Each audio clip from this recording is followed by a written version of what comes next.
김만흠 한국정치아카데미 원장, 이상일 아젠다센터 대표 초대했습니다. 전국 분석하겠습니다. 안녕하십니까? 네, 어서 오십시오. 안녕하세요. 현기환 정무수석이 오늘 오전에 정의학 국회의장을 만났습니다. 조금 전에 알려졌고 직권상정, 경제 활성화 법안들, 노동개혁 5개 법안들 직권상정을 사실상 요청을 한 것으로 전해졌습니다. 직권상정이 가능한 겁니까? 법적으로 이 법안들에 대해서요?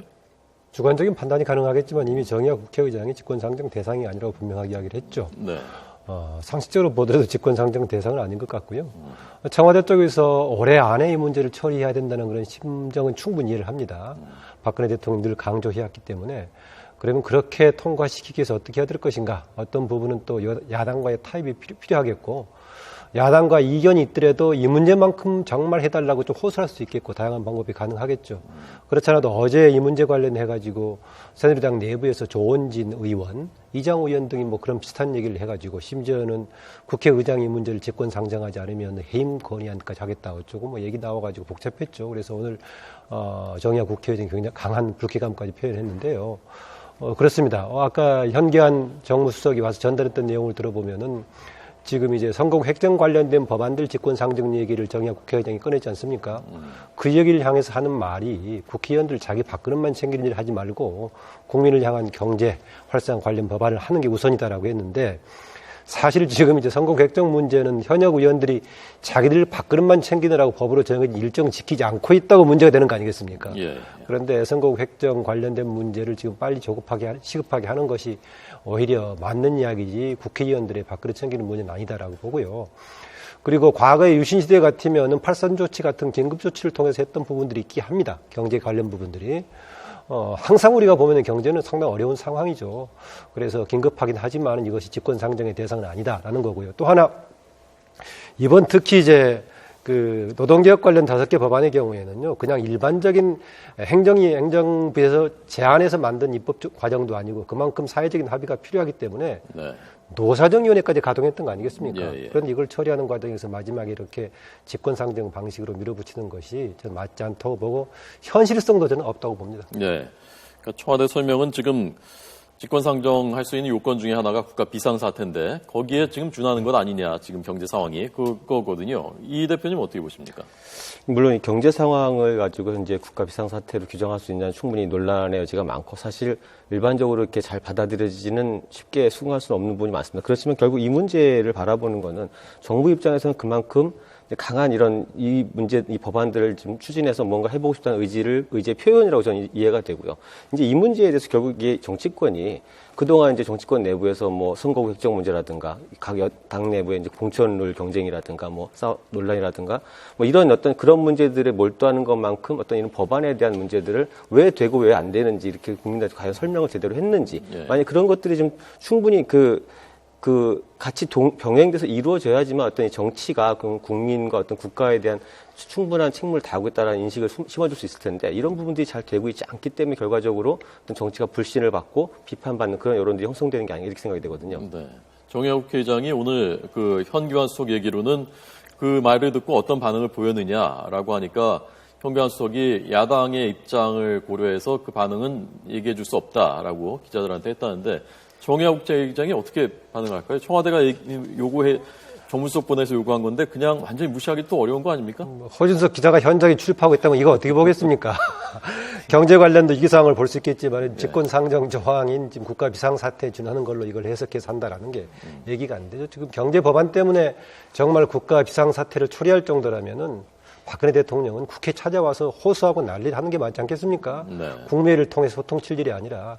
그래서 경제는 항상 시급하고 중요한 문제고, 더구나 박근혜 대통령 지금 국정개혁과제 관련해가지고 가장 중요하게 생각한 일차적인 과제가 노동개혁이기 때문에 충분히 인정을 합니다. 네, 예. 그런데 지금 그런 방식으로 하는 건 타당하지 않다라고 보고요. 예, 그건 아까 말씀하셨고요. 네. 정의학 국회의장이 어떻게 받아들일까 하는 걸 이제 정의학 국회의장 분명하게 이야기를 했죠. 직권상정 대상이 아니다라고 했고. 네. 이걸 가지고 어제 그 조원진 의원하고 이장우 의원이 또 무슨 얘기했던 걸 가지고 강하게 불쾌감도 표현했었는데, 네. 시급한 것은 아마 내밀하게 야당 때문에 얘기하지 않겠더라고 한다는 것을 보면은 저는 직권상정을 하겠다는 쪽보다는 잘 여야 협력을 잘 끌어내서 통과시키도록 해보겠다, 이런 정도 의견은 나올 수 있겠지만은 내가 직권상정하겠다 이것은 정의학 국회의장이 했겠습니까? 예. 그러니까 여야 다시 한번 모아서 한번 또 담판을 해보겠다. 대통령 심정 충분히 이해한다, 해보겠다, 뭐 이런 정도는 뭐 얘기할 수 있다고 봅니다. 예. 아유, 뭐 저기 속에 들어갔다 나오신 아, 그 상식적으로 볼 수 있는 거 아니겠습니까? 예. 그러면 예, 어떻게 될까요? 여당 입장에서는 대통령이 국회의장한테까지 직접 요구를 했는데 여당 입장에서는 더 적극적으로 지금 이 법안들을 어떻게 해서든지 청와대에서는 다음 주에는 처리했으면 좋겠다라는 시한까지 얘기했는데요. 더 적극적으로 나갈 수밖에 없을 것 같은데 여당은요? 그렇긴 하지만 사실 현실적으로 지금 뭐 이게 이제 현행 국회법 하에서 어떤 법안을 뭐 단독으로 처리할 수 있는 상황이 아니다 보니까 예. 그리고 이제 이 법안에 대해서 어떤 타협점이라든지 이런 것들이 사실 그동안 보면은 별로 이렇게 보이지가 않거든요. 그런 상황에서 과연 뭐 여당이 어떤 강한 의지를 갖고 있다 하더라도 현실적인 수단은 별로 이렇게 지금 마땅치 않은 게 아닌가 이렇게 보이는데요. 네. 저는 봤을 때 테러 방지법 정도는 상당히 그동안 절충이 됐기 때문에 네. 절차만 진행되면 가능성이 있다. 그동안에 이제 컨트롤 타워를 국정원에 두느냐 어디 두느냐 논란이 있었지 않습니까? 예. 일부에서 지금 이제 총실 산하에 두는 것까지 얘기가 돼 있고 뭐 이런 과정이 가능하다 보고요. 또 하나 저는 그 박근혜 대통령 청와대와 야당과의 관계가 어느 정도만 설정이 돼 있다면은요. 예. 야당이 완벽하게 반대한다고 하더라도 좋습니다. 한번 이번에 박근혜 정부의 책임지고 던져보겠습니다. 나중 책임 국민들에게 묻겠습니다. 라고 한두 개 정도의 법안을 할 수 있을 것이다. 그런데 박근혜 대통령이 이 부분은 조금 접근을 그동안에 뭔가 야당을 향해서 그것이 통할 수 있는 접근을 했어야 되는데 너무 계속 촉구하고 국회를 나무란 듯이 하는 것이 오히려 역효과를 보고 있지 않나 그렇게 봅니다. 네. 야당은 저는 충분히 압박을 받고 있다고 봅니다. 조금 잘못하면은 반대를 위한 반대라든지 발목 잡기라든지 이런 부담을 굉장히 받고 있기 때문에 좀 어지간하면은 저는 야당이 반대하는 내용도 좋습니다. 집권했기 때문에 한번 책임지고 해보세요. 또 밀어줄 수 있는 것이 아닌가 하나는 부작용을 생각한다고 하더라도 네. 그런데 이 부분은 이제 청와대라든가 대통령 쪽 접근을 잘해야 되는데 이게 좀 절충이 안 되고 있는 것 같습니다. 네. 지금 선거법 단판하고 있지 않습니까? 그래서 선거법은 안 되면 직권상정 하겠다는 게 정의화 의장 입장인데. 예. 잠깐 선거법 관련해 가지고 계속 지금 언론들이 직권상정을 얘기를 하고 있는데 예. 뭐를 직권상정할 것인가가 없습니다. 지금요. 그 뭐 이병석 중재안 그냥 이병석 중재안이라고 하더라도 지금 현재 법률상으로는 예. 획정위에서 안이 넘어온 걸 가지고 본회의에 붙이는 거 아니겠습니까? 그래서 지금 제가 봤을 때 상식으로 가능한 것은요. 지금 현재 공직선거법을 거치고 그 절차에 따라 다시 한번 진행하는 겁니다. 아무리 빨리 해도 2단계가 걸립니다. 예. 그래서 막연하게 지금 국회의장이 직권상정하겠다고 하는데 무슨 안이 올라와 있다거나 획정에서 올라와 있다거나 이런다면 그걸 두고 이제 직권상정할 수가 있겠는데 네. 구체적인 직권상정 대상이 없습니다. 예. 그래서 아마 국회의장이 주도가 돼서 한다고 하더라도 2단계를 거쳐야 할 것이다. 공직선거법을 개정하고 그 절차에 따라서 안을 올리는 2단계가 필요하다고 봅니다. 참 이게 참 워낙 복잡한 문제라서 연동형 비례대표니 뭐 이병석 중재안이 다 뭐 전문 용어들이 나오니까 이거 설명드리는 데만 한참 시간이 걸릴 것 같고요. 일단 오늘부터 총선 예비후보 등록이 시작됐는데 선거구는 획정이 안 돼 있고 사실상 이래서 총선 예비후보들이 받는 불이익이나 지금 혼란이 어떤 것들이 있습니까? 실제로 현장에서요. 지금 뭐 법상으로 이제 그 올해 안에 선거구 획정 문제가 종료가 되지 않으면 네. 결국 예비 후보자 등록을 하더라도 내년 1월 1일부터는 선거구 자체가 지금 현재 판결에서 무효가 되기 때문에 예비 후보자 신분을 잃게 됩니다. 그렇다 그러면 지금 이제 예비 후보자 신분에서 할 수 있는 그나마의 선거 운동이나 여러 가지 어떤 상황들도 다 이게 불법이 되는 거고요. 그리고 그 동안에 해왔던 것들이나 여러 가지 것들 다 다시 바꿔야 되는 이런 상황들이 다 초래가 되는 거죠. 예. 어디에 사실은 지금 어디에 등록을 해야 되는지도 헷갈리는 거죠. 내 그 선거가 어딘지. 획정이 지금 획정 조정 대상인 지역구에 출마하는 분들은 그런 상황이 돼 있는 거죠. 지금. 나중에 옮길 수도 있기 때문에 지역구 자체에 대한 향해서 등록을 할 수가 있죠. 그런데 이제 그게 지역구 자체가 올해 연말이 지나고 나면 이제 근거가 없어지는 것이기 때문에요. 네. 물론 현재 지역구는 19대 국회 지역구가 되겠습니다만은 공직선거법은 따로 19대 지역구라고 규정이 안 돼 있기 때문에 네. 현재 법상의 지역구가 되는 거죠. 올해가 지나고 나면 이제 위헌 사항이 돼가지고 근거가 없어지니까 문제가 되는 것인데 그래서 일단 등록했다가 다시 만약에 조정이 된다면은 철수하고 다시 등록하는 그런 상황이 생길 수 있죠. 예. 요즘 뭐 철수하는 분들이 많습니다. 모란봉 악단도 철수했고요. 안철수 전 대표도 철수했고 오늘 부산에 갔습니다. 안철수 전 대표가. 그래서 새정치민주연합을 맹공했다고 합니다. 아까 뭐라고 했다고 했죠? 제가 금방 들었는데 잊어버렸어요. 맨날 야당하는 야당이다. 야당만 하기로 작정한 정당이다라고 했다는데 자 우선 저희가 비주류 쪽 최원식 의원을 전화로 연결했습니다. 이분이 수도권 의원 중에서는 탈당 가능성이 거론되는 의원인데 일단 좀 같이 얘기를 좀 해보시고 그러고 두 분 얘기 또 다시 듣도록 하겠습니다. 최 의원님 안녕하십니까? 예, 안녕하세요. 최원식입니다. 네, 탈당설이 거론되는 그 수도권 의원 중에 한 분으로 거명이 되는데요. 예. 어떻게 그 보도 보시면 어떤 생각 드십니까? 아직 정황은 아니고요. 네, 다만 안철수 대표와는 그 정치적인 부분에서 많은 공감을 이루었던 건 사실이기 때문에 네. 주변의 여러분들, 그 다음에 지역구의 저희 지지자분들, 당원들, 뭐 어르신들의 의견들을 네. 계속 들으면서 고민하고 있습니다. 예. 그 좀 들어보시니까 어떤 말씀들을 주로 많이들 하시던가요? 지금 당장은 문재인 대표 체제로는 어렵지 않냐. 예. 그러면서도 탈당은 하지 마라 이런 좀 약간은 모순되는 그런 의견을 많이 말씀하고 계세요. 근데 예. 선거가 가까워지면은 아마 의견이 한쪽으로 정리가 되지 않을까 그렇게 생각합니다. 예. 최 의원님의 생각은 어느 쪽으로 좀 기운 상태입니까? 어느 상대적으로? 저는 지금 안철수 대표께서 여태까지 주장해 오신 게 네.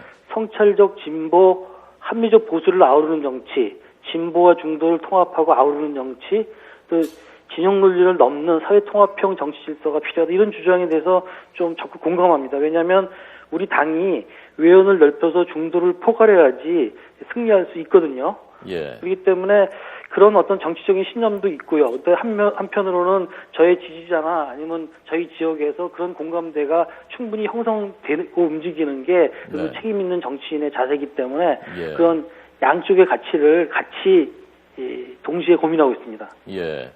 오랫동안 야당을 관찰하셨고 또 그 연구를 해온 김만음 한국정치아카데미 원장님 여기 나와 계신데요. 질문 예. 드리겠습니다. 예, 제 의원님. 예, 지금 수도권에서 그래도 움직일 가능성이 초반에 있었던 분들이 꽤 있지 않았습니까? 예, 예. 그런데 이제 막상 안철수 의원이 바로 움직였을 때 같이 탈당을 할 경우에는 우르르 가는 모습이 사실 국회의원으로서 맞지는 않죠. 예, 예. 그리고 최근에 제가 보니까 상당히 야권의 우호적인 언론들에서 비교적 안철수 의원 탈당에 관해서 비판적인 지적을 많이 하고 있는 것도 부담이 되는 거 아닙니까, 혹시? 근데 이젠 그런 걸 넘어서요. 저희 당내에서는 안철수 대표나 아니면 중도와 진보를 아우르는 정치에 대한 공감대가 상당 부분 있었습니다.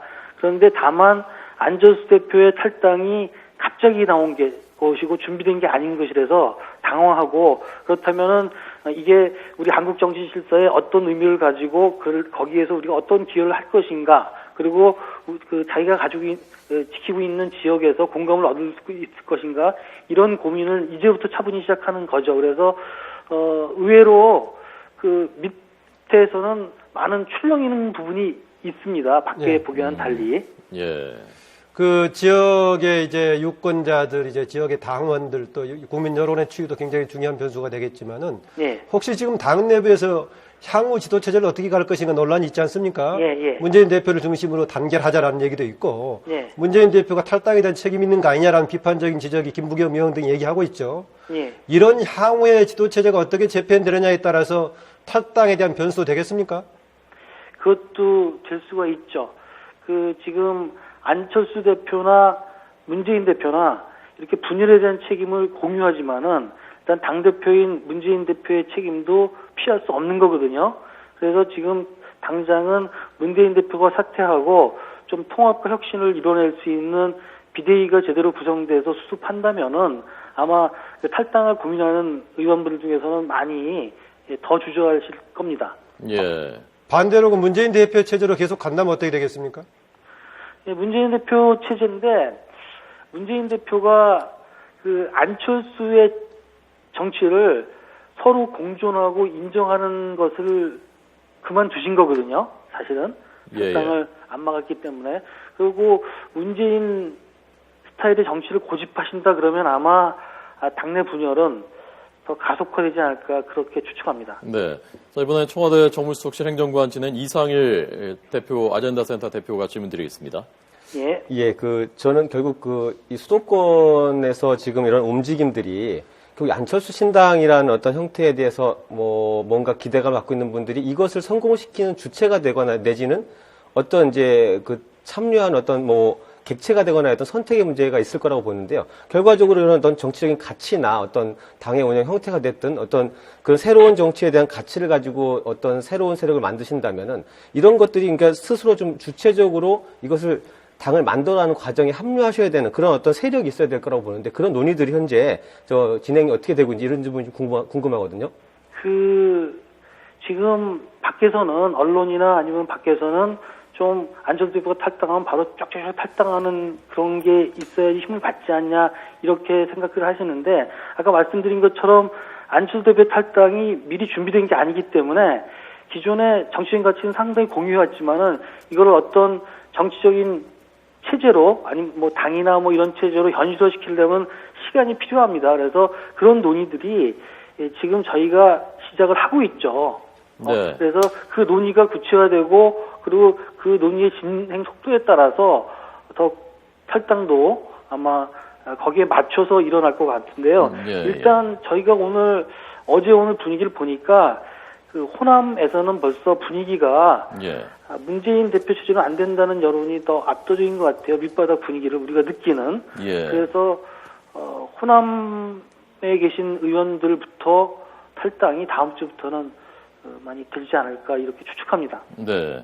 최 의원님 손학규 전 대표하고 가까우시지 않습니까? 예, 그렇죠. 예. 통화하셨습니까?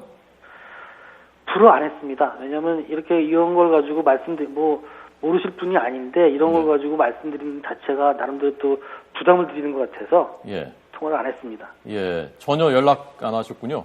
네. 예. 마지막으로 김만호 원장님이 하나 더 묻고 싶으시답니다. 예, 그동안에 보면은 문병호 의원 등하고 민변 활동보다 가까웠죠? 예. 최근에 행보는 같이 오셨습니까? 어떻습니까? 상당 부분 공감을 갖고 같이 해왔죠. 예. 근데 이제 문병호 의원님께서는 아무래도 안철수 대표님의 일단 비서실장 역할을 자임하셨기 때문에 좀 전면에 나선 만큼 또 이렇게 정치적으로도 더 책임을 갖고 움직이시는 거고, 저는 그것보다는 그거를 또 확장하고 더 공감을 얻고 움직여야 되지 않냐 이렇게 주장하는 약간의 차이가 있죠. 예, 알겠습니다. 최원식 의원에게 들었습니다. 의원님 고맙습니다. 감사합니다. 자, 결정적으로 김한길 대표는 어떤 선택을 할 것인가, 다른 분들이 많다고 하는데요. 네, 김한길 대표가 지금 상당히 움직일 여지를 좀 남기는 발언들을 계속 하고 있죠.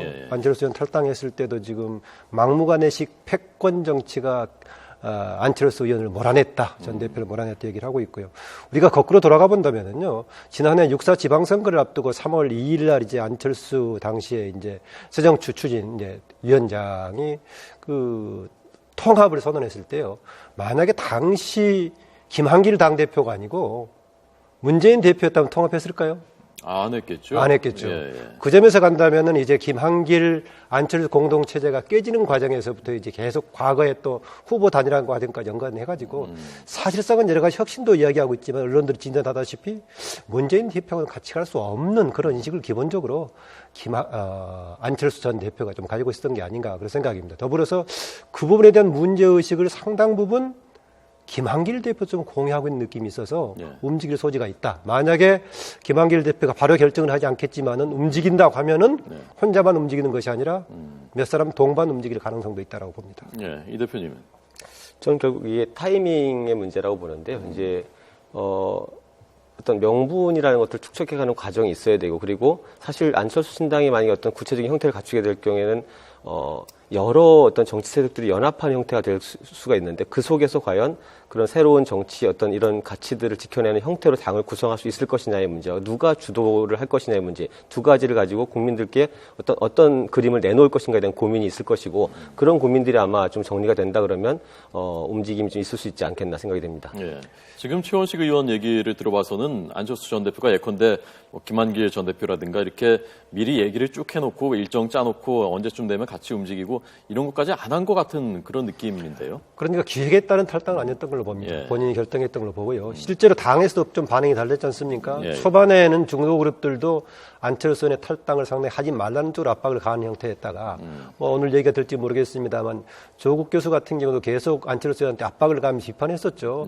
혁신안이 이미 나와 있는데 혁신을 주장하면서 기존 혁신안을 무시하고 했다가 조금 상황이 비상치 않은 것 같으니까 다시 이제 문안 비대위 체제를 꺼냈었죠.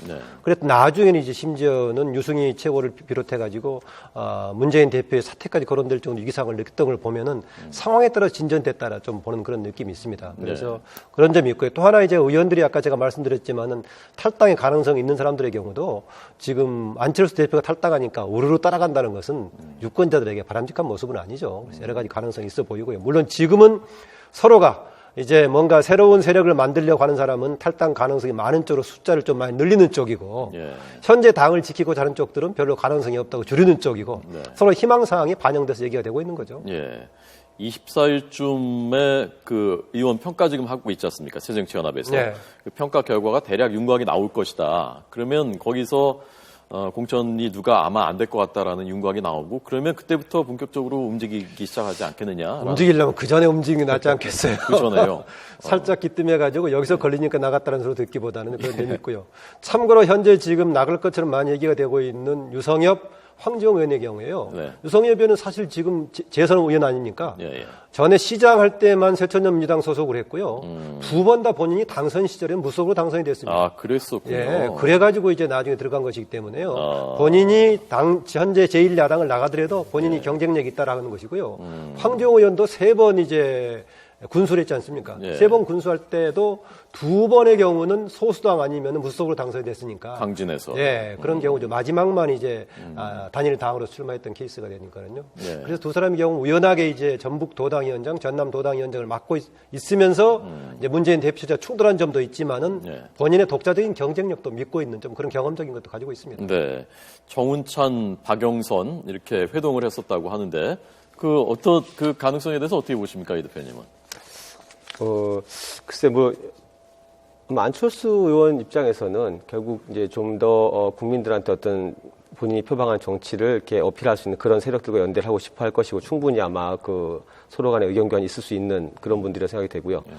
그러나 결국 지금 장 외에서 어떤 정치권에 들어와 있지 않은 정운찬 전 총리 같은 경우에 어떤 형태로 합류할 것인가 이런 부분들에 대해서 사실은 현실적인 어떤 그런 세력화에 큰 변수가 되긴 어렵다고 보여집니다. 어떤 점에서요? 그러니까 현실적으로 어떤 안철수 신당의 어떤 세력화나 어떤 형태를 갖추는데 예. 중요한 큰 변수로 바로 작용하기는 어렵지 않겠나. 현재 더 중요한 부분들은 결국 안철수 신당이라는 그 세력을 구성하는 그 외연의 어떤 형태가 될 텐데요. 예. 아마 그거는 결과적으로 이제 현역 의원들이 얼마나 좀 동반 탈당을 해서 합류할 것이냐의 문제 이런 것들이 더 중요한 변수가 되지 당장의 어떤 큰 중요한 변수는 아니라고 보여지거든요. 예. 정운찬 전 총리는 현재 이제 정치권에 들어있는 것이 아니기 때문에 본인이 움직이긴 좀 편할 겁니다. 편한데 영향력이 얼마나 있을 건가 모르겠고요. 박영선 의원은 만약에 총선 전에 움직인다면은 거의 무게중심이 상당히 새로운 세력으로 가는 쪽 정도까지 영향력이 크죠. 대신 이제 박영선 의원은 만약에 안철수 의원 쪽에 동조한다고 하더라도 예. 총선 이후에 대권 가도에서 움직일 소지까지 있어서 당장 총선 전에 지금 세력 재편 과정이 움직일 것인가 이 부분 좀 두고 봐야 될 것 같습니다. 예. 본인이 최근 발언 과정에서 이렇게 대미안을 인용하면서 아래에서 깨어나야 된다는 얘기까지 하고 있는 거 보니까 예. 뭔가 세력 재편의 중요한 분기점이다. 이대로 가서는 안 된다. 뭔가 역동성을 마련해야 된다. 이 문제를 지금 가지고 있는 것 같습니다. 네. 아마 지금 딱 결정한 사람은 없는 것 같고요. 다 어떤 데서 눈치 게임이라고 표현을 했던데. 내부 세력 구도도 있겠고 네. 국민 여론도 있겠고 여러 가지가 있겠죠. 예, 여러 가지를 다 이렇게 재고 있는 것이 아닌가, 그 단계가 아닌가 싶습니다. 오늘 두 분 잘 들었습니다. 고맙습니다.